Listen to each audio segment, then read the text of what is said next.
Okay, good afternoon, one and all. So, are we able to listening my voice here?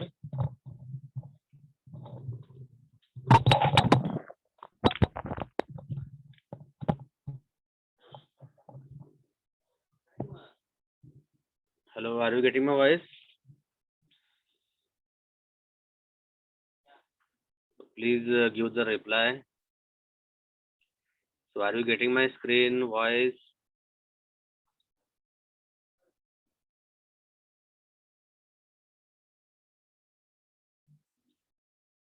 Hello, are you there?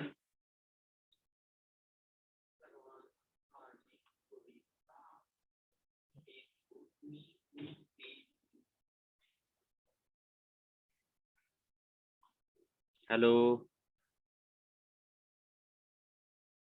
Akshada Deshpande, are you there?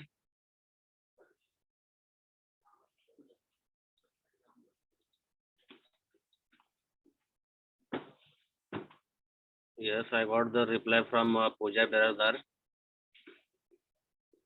So, we will start our today's lecture. So, what we will do in today's lecture?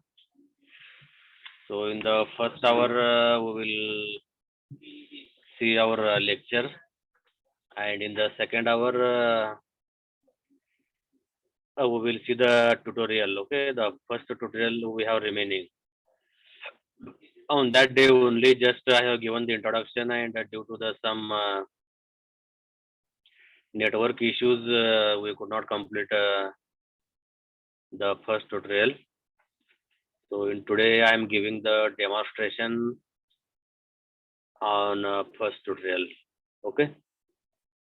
So that is why first of all we are going to conduct the lecture, and remaining 1 hour we are going to finish our today's tutorial. Okay. So before actually starting this syllabus, so So what we have covered in previous lecture, that we will see here.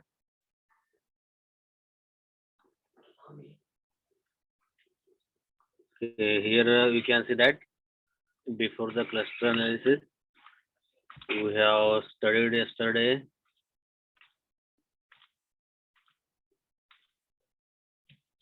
that is conversion. Okay, the conversion concept we have studied, that is nominal to numeric. So there are some tools can deal with nominal values internally. Okay, so all these points yesterday we have studied this one. Again, after that we have saw that binary to numeric. Okay, so what is the binary to numeric, or what are the binary fields? That is the male and female. For example, you can consider. Okay, so all these points already we have covered in the previous lecture. And conversion, that is ordered to numeric. Okay, this part also we have studied. And nominal to few values. Okay, the example of the color code is there. It is there at that time. That code we are going to consider as the 1, and remaining parts are 0 here. Okay, so this conversion also we have covered. The next conversion is that the nominal to many values. Okay, so the nominal to many values, I have given one example of the India country. Okay, so this part also we have studied. And how then, what is the noisy data? Okay, and what are the parameters to generating the noisy data? That also we have considered. So the incorrect attribute values may due to, means why the noisy data is there. So because of faulty data collection instrument, data entry problems, data transmission problems, technology limitation, inconsistency in naming convention. Okay, so all these are the parameters are responsible to generate the noisy data here. Okay, and how to handle the noisy data? So how to handle the noisy data? There are 4 different methods are there. So one is the binning method, and second one is the clustering, and third one is the combined computer and human inspection, and the last one is the regression. Okay, so what is the binning method? The first method we have studied about the binning method is that, so the simple discretization method is called as the binning method. Okay, and this binning method, it is divided into the 3 parts here. So the first part is that the partition into equidepth by bins, and the second part is about smoothing by bin min, and the third one is smoothing by bin boundaries. So how it works here already we have covered yesterday. So the first, whatever we have here, the sorted data for price in dollars. So 4 to 34 means there are total 12 numbers are there. In the ascending order it is there 4, 8, 9, 15, 21, 21, 24, 25, 26, 28, 29, 34. And this is the partition into equidepth bin. So we have made the partition of this data here. That is a partition in the bin 1, and again the bin 2, and again the bin 3. So bin 1 carries the 4 numbers, and again the bin 2 carries remaining 4 numbers, and again the bin 3 carries the next 4 numbers here. So the total 4 into 3 equal to 12 values are there. Okay, this in that way is called as the equidepth bin. Okay, and the second one is about the smoothing by bin min. Means here we are going to calculate the min here. So how to calculate the bin min here? Yesterday I have given the example. So we need to calculate the bin min is that 4 plus 8 plus 9 plus 15 is equal to 36, and divided by 4 means 4 9s are 36, means the 9 is the bin min here for bin 1. So the each and every character we are going to replace by 4 by 9, 8 by 9, 9 by 9, and again 15 by 9 here. Means in that way you can calculate the bin min for bin 2 and again for the bin 3 here. So here the calculation is there for the bin 2, 23 is there, okay. And again for the bin 3 we have the 29 here. So the each value we are going to replace by the bin min here. So this is about smoothing by bin mins here. Third one is that the smoothing by bin boundaries. So what is the smoothing by bin boundaries here? Means here we are going to consider as the lowest boundary and again the highest boundary. Very first element in the bin, it is called as the lowest boundary, and the very last element is called as the highest boundary here. And whatever this bin boundary, how we are going to calculate the bin boundaries here? Here we can see that. So suppose we need to calculate the boundaries for the bin 1 here. So the lowest boundary is the 4 and again highest boundary is the 15. So here we are going to replace the elements by boundaries here, which is closest to lower or higher boundary here. Okay. Now here the 4 is closest to the 4. So here equal to, you can write it as 4. The 8 is also closest to the 4. So the 4 is there. The 9 is also closest to the 4. You can consider the 4 here. And again the 15 is itself the highest boundary here. So here the 15 as it is there. Okay.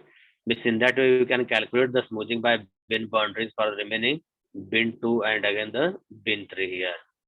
So for the bin 2 we have the 21 is the lowest and again the 25 is the highest.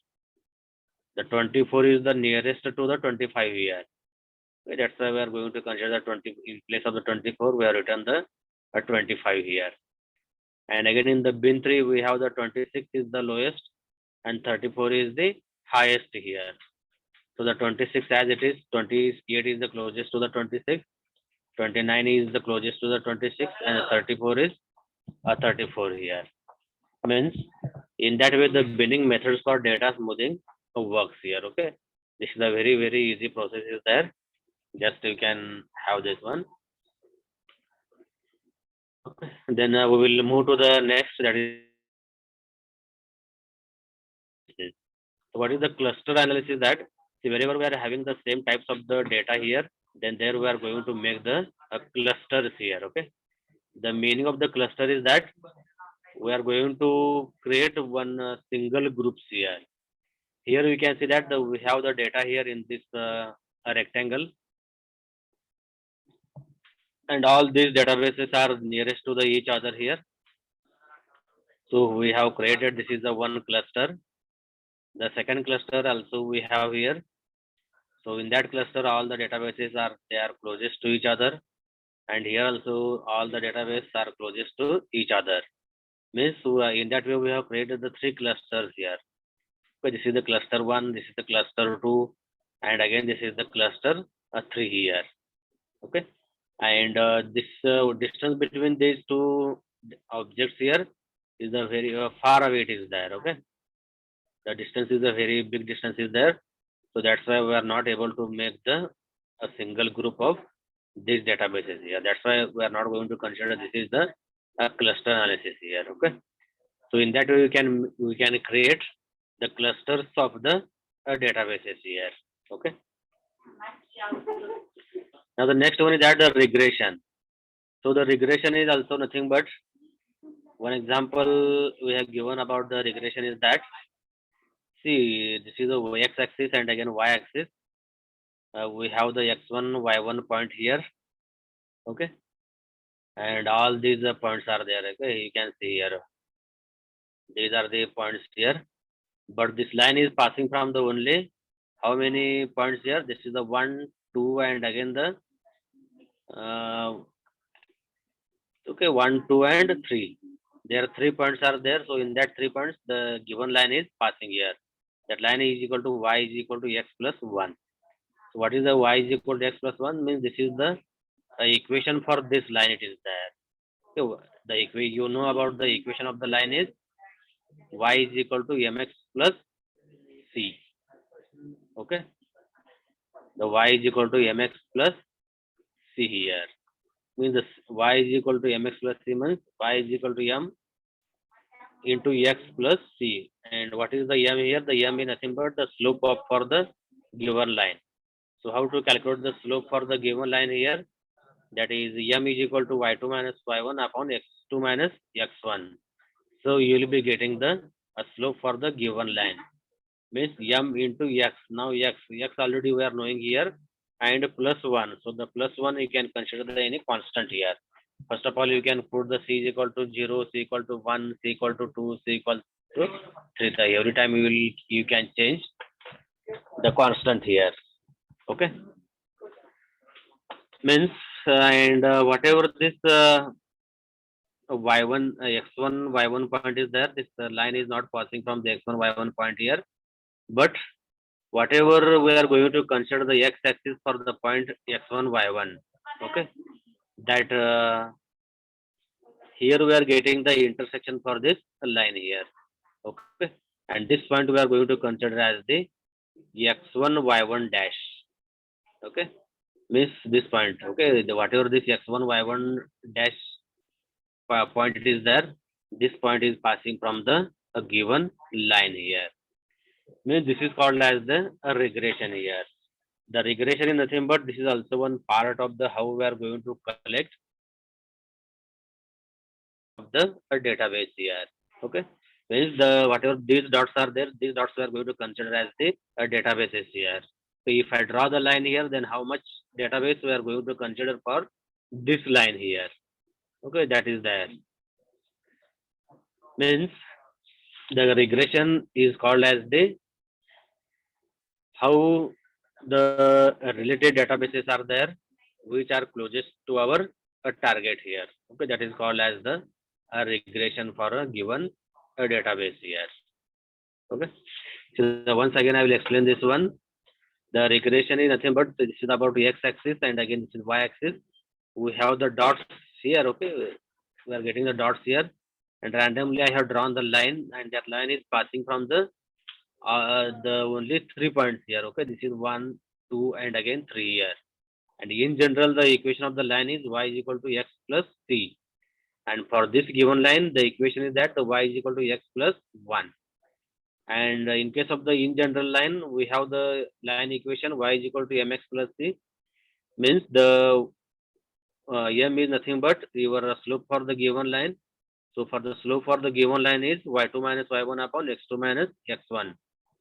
Okay, and into x and plus 1. The plus 1 is nothing but the constant. Okay, you can put the constant here. And there is one another point is there, which that point is called as the x1 y1 point. The x1 y1 point is far away from the specified line here. But if you are going to consider the intersection of the point x1 to the y1 here, okay, and somewhere it is going to intersect here at this location here. So this point is called as the x1 comma y1 dash here. Okay, I mean this also belongs to this given line here. Means in that way this is called as the regression here. Okay. Now the next point is about the data integration. Okay, the data integration is nothing but the data collection. Just to remember this one, the data integration is called as the data collection. So how you are going to collect the data from different sources. Okay, that is called as the data integration here. Now what is the data integration here? So the combines data from multiple sources into coherent store. Okay, means we are going to collect the databases from the multiple sources, and at a single place we are going to store the database. Okay, that is called as the data integration. And the schema integration. The schema integration is that integrate metadata from different sources. See, the schema integration is that how we are going to represent the database, how you are going to store the database. Okay, how you are going to create the indexing on that database. Okay, that is called as the schema integration. So the integrate metadata from different sources. Okay, integrate metadata means I told you about the metadata. So the metadata is called as the data about data. Okay, the data about data is used for making the indexing also. Okay, so that's why we are going to create the metadata here. So integrate metadata from different sources and entity identification problem. So the entity nothing but the any record we can consider identify real world entities from multiple data sources. For example, a dot custom ID is nearly equal to b dot customer ID here.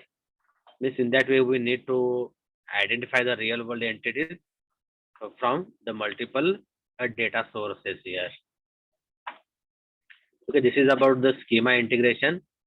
And the next point about the data integration is that detecting and resolving data value conflict. Okay, so we need to find out whether the confliction is there or any problem is there. Okay, so we need to detect that conflict here and we need to resolve the issues here.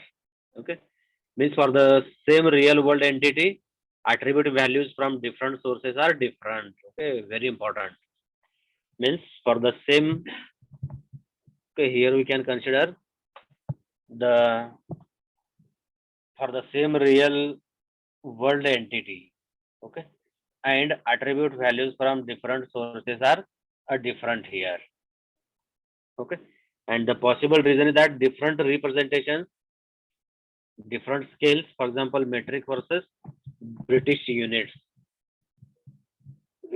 Means in that way we need to identify the where the conflictions are there. Suppose we are going to store the length into the centimeter and actually we have the length into the feet or the meter or to the a kilometer here, then we need to convert that a kilometer into the centimeter or the meter into the centimeter, like that. Okay, so these kind of the issues we need to consider and we need to detect these kind of the problems and we have to make the resolution on that problem here. Okay, means in that way we can consider here the data integration. So the data integration nothing but it combines the data from multiple sources into a coherent store. So into a coherent store means there is only one kind of the storage will be there, like the data warehouse. Okay, the data warehouse it is used for storing the database here. Okay, and schema integration. So we need to integrate the metadata from different sources. And about entity identification problem. So about entity identification problem is that so the identify real world entities from multiple data sources. For example, customer ID is nearly equal to b dot customer ID here. Okay, and detecting and resolving the data value conflicts. So for the same real world entity, attribute values from different sources are different here. Okay, suppose the example given that the length. So we are going to consider the length in the centimeter, but other sources the length it is going to consider in terms of the kilometer or in case of the meter here. Okay, like that we need to identify that. So for the same real world entity, attribute values from different sources are different, and possible reason is that. So what is the example I have given that? So the different representations, different scales. For example, metric versus British units. Okay, means this kind of the data integration we need to do here. Now the handling redundant data in data integration. So what is the redundant data here? Redundant data means in large quantity or in the large amount. Okay, so that is called as the redundant data here. So the redundant data occur often when the integration of multiple databases. With the same databases we are going to generate from the multiple databases here. So that database is called as the redundant data. Means in Marathi we can say that redundant data nothing but is pushkar. Okay, a very large quantity, but the database may repeat again and again. Okay, that database is called as the redundant data here. Means the same attribute may have different names. Okay, in different databases. So the same attribute is there, but this attribute is having the different name for the different databases. That database is called as the redundant data here. And one attribute may be a derived attribute in another table. For example, annual revenue. Suppose any attribute they are going to derive from the one attribute to the other attribute, then also that database is called as the redundant data here. Means we need to consider the redundant data here while creating the data integration. And the redundant data may be able to be detected by correlational analysis. Means we need to go for the correlational analysis for the multiple sources of the database. Okay. And a careful integration of the data from multiple sources may help reduce or avoid redundancies and inconsistencies and improve mining speed and quality. So why we need to consider the redundant data here? Because our aim is to improve the mining speed and again the quality of the database here. So that's why we need to handle the redundant data here. Okay. So the redundant data is nothing but it occurs when integration of multiple databases. Okay. The same attribute may have different names in different databases, and one attribute may be a derived attribute in another table. For example, annual revenue. And redundant data may be able to be detected by correlational analysis. And a careful integration of the data from multiple sources may help reduce or avoid redundancies and inconsistencies and improve mining speed and quality of the database here. Okay. So in that way, we need to handle the redundant data in data integration. Now the data transformation. So what is the data transformation here? Okay.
So this point we have studied about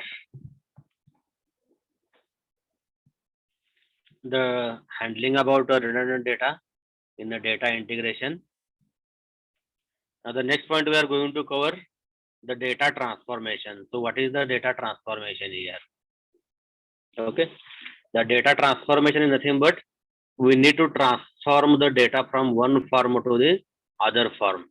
Okay, that is called as the transformation. Okay, one example I will give that. Suppose we know about our family. Okay, we can say that this is my name and again my father, mother's name and again my siblings. Okay, our grandparents. Okay, like that. Suppose I am going to describe our family members in the text format, means essay type. And suppose that that data, whatever I have written in the text format, that data I am going to represent with the help of the a tree here. Okay. So how the tree it is going to consider the grandparent and again their children. Okay. So like that we are going to transform the database from one form to the other form here. Okay. So the transformation of the data, we have the different formats here. So the first format is that about the smoothing. The second one is the aggregation. The third one is the generalization. And fourth one is about the normalization. And the last one is about attribute or feature construction. So all these 5 concepts we are going to learn for the data transformation here. Okay. So the data transformation is very important for storing purpose, and again for accessing purpose, and again for the indexing purpose. Okay. If you are going to create the quality work, if you are going to maintain the quality database, then our mining speed will be improved. Suppose you are not going to create the database quality work, then it is very difficult to retrieve your database there. Okay, no one will show the interest to retrieve your database. It is like our home. How the home you are going to keep clean every day. Okay, the cleaned home look like as a very good and interest can show the interest to live in the home.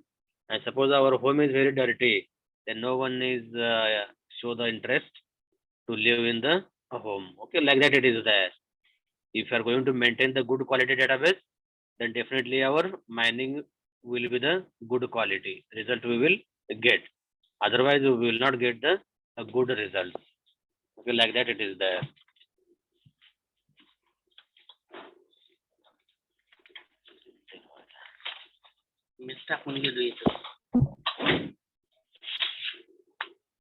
Now, the smoothing. So we'll see that what is the smoothing is that the smoothing nothing but the remove noise from data. Okay. So how to remove the noise from the data? That we are going to consider with the help of the smoothing and aggregation. So the aggregation is that the summarization and a data cube construction. So what is the summarization and again what is the data cube construction? That also we are going to see here. And a generalization. The generalization is that hierarchic limbing. Concept hierarchic limbing means I told you one example about the tree structure.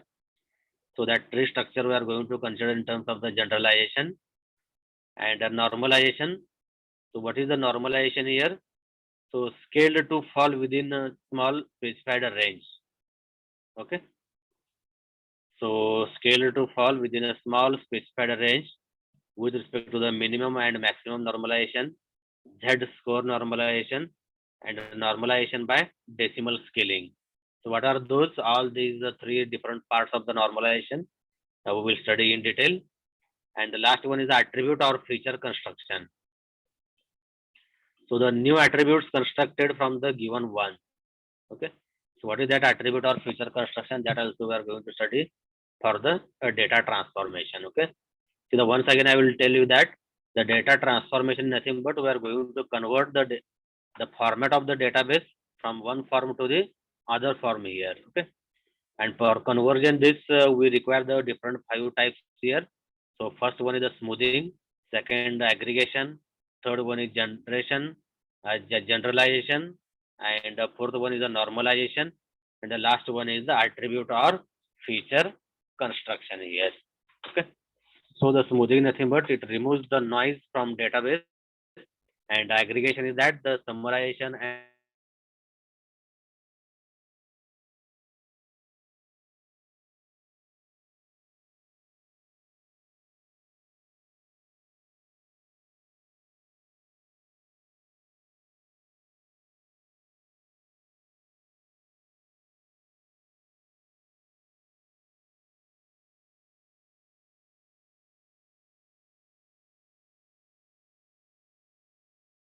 claim integration. So scaled to fall within.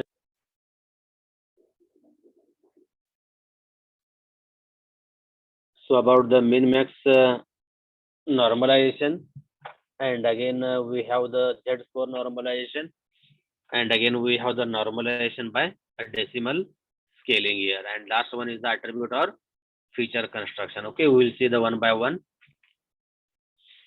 Now the first of all you can consider data transformation by the normalization here. Okay, so what is it normalization? The min max normalization, and again Z score normalization, and again we have the normalization by a decimal scaling here. Okay, here you can see we have one equation. for the min max normalization. Here we have the V dash we need to calculate. The V dash is equal to V minus that is the new underscore max A minus new underscore minimum A, and again the plus new, and divided by min and max A here.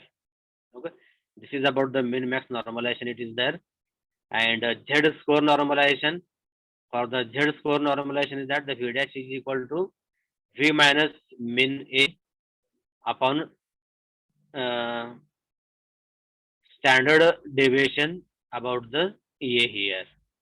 Okay, that is about the Z score normalization. And the last one is normalization by decimal scaling.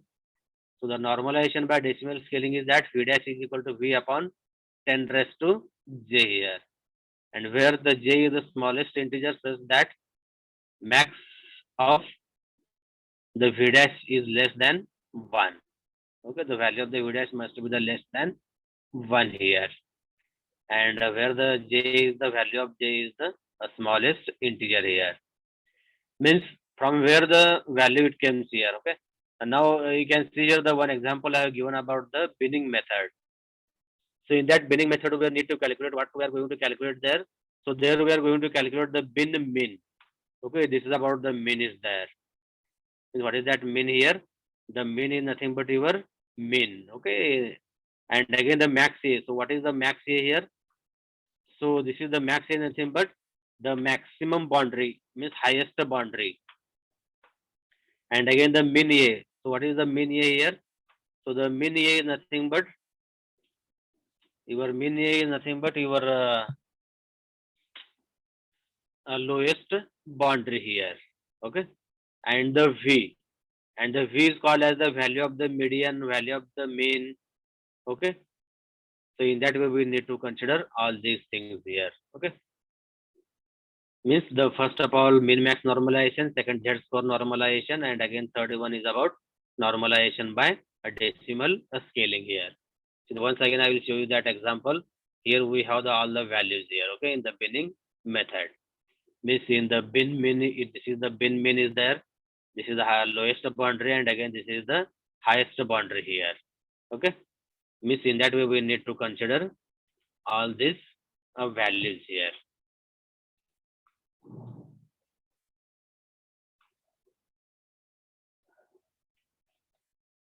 Now the next part is that the unbalanced target distribution. So what is the unbalanced target distribution? Now the unbalanced target distribution is that sometimes classes have very unequal frequency. Okay, so the first of all we have the attrition prediction. In the attrition prediction we have the 90% stay, and again the 3% attrite in a particular month. The medical diagnosis, 90% are healthy and 10% are diagnosed by disease. E-commerce, 99% don't buy and only 1% buy. Security is greater than 99.99% of Americans are not terrorists. Okay, so the similar situation with multiple classes. Majority class classifier can be 97% correct, but useless. Means this is the unbalanced target is there. The target distribution means here by using this prediction we can have the analysis. Okay, here we have the 90% and only the 3% remaining. Here we have the 90% and 10%, 99% and 1%. 99.99 means the only 0.1% are remaining here. Means in that way we need to balance all the things every time. So the sometimes all the classes may have the very unequal frequency. That is about the attrition prediction. We have the 97% stay and 3% attrite in a month. And medical diagnosis, we have the 90% are healthy and 10% are deceased. And e-commerce, 99% don't buy or 1%